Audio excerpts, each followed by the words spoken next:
దేవుడు స్త్రీని ఎందుకో తెలుసు అంత ప్రేమించింది. నీ మొదటి నుంచి అదే చెప్పింది.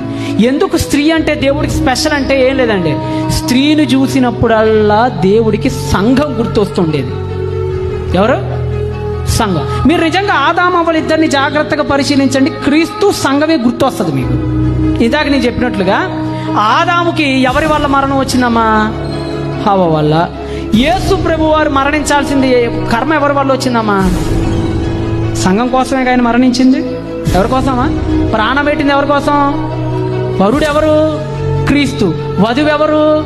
సంఘం. అంతే. ఇంకో విషయం చెప్తున్నాను. స్త్రీ పురుషుడిలో ఎక్కడి నుంచి వచ్చింది?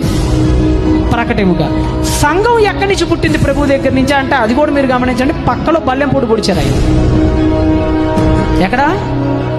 ప్రక్కలో. యోహాను చోటు చదువుకున్నారు కదా. ఆయన గాయం ఎక్కడైంది? ప్రభు గాయం ఎక్కడైంది?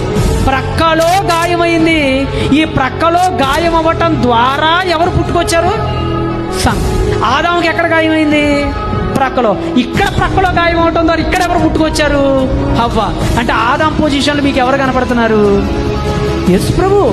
హవ్వ పొజిషన్లో ఆదాం అక్కడ అంత ప్రేమించాడని మీకు ఎందుకు చెప్తున్నానంటే క్రీస్తు సంఘాన్ని ప్రేమించిన దానికి సూచన అది. ఈరోజు సంఘంగా మీరు ఇంకా చాలా జాగ్రత్తగా గమనించండి. అసలు తనకి మరణం వచ్చిందని తెలిసినా సరే హవ్వను ఆయన ఏం చేయలేదు, విడిచిపెట్టలా. ఈరోజు ఇన్ని తప్పులు చేస్తున్నామే సంఘంగా, మనల్ని విడిచిపెట్టాడా? మరి ఆయన విడిచిపెట్టాడా? నీ ద్వారా దేవా దేవా నీవు నన్నేలా చేయి విడిచిదా అంటే దేవుడు ఎవరి వల్ల దూరం అయ్యాడు? ఆదాంకి ఎవరి వల్ల దూరం అయ్యాడు?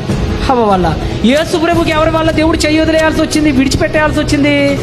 సంఘం వల్ల. మీరు కరెక్ట్గా గమనించండి. ఇంకో విషయం చెప్పమంటారా? హవ్వ పుట్టడానికి ముందు ఆదాముకి ఏమొచ్చింది? గాఢ నిద్ర. సంఘం పుట్టడానికి ముందు యేసు ప్రభుకి మరణ నిద్ర వచ్చింది. అంతే తేడా.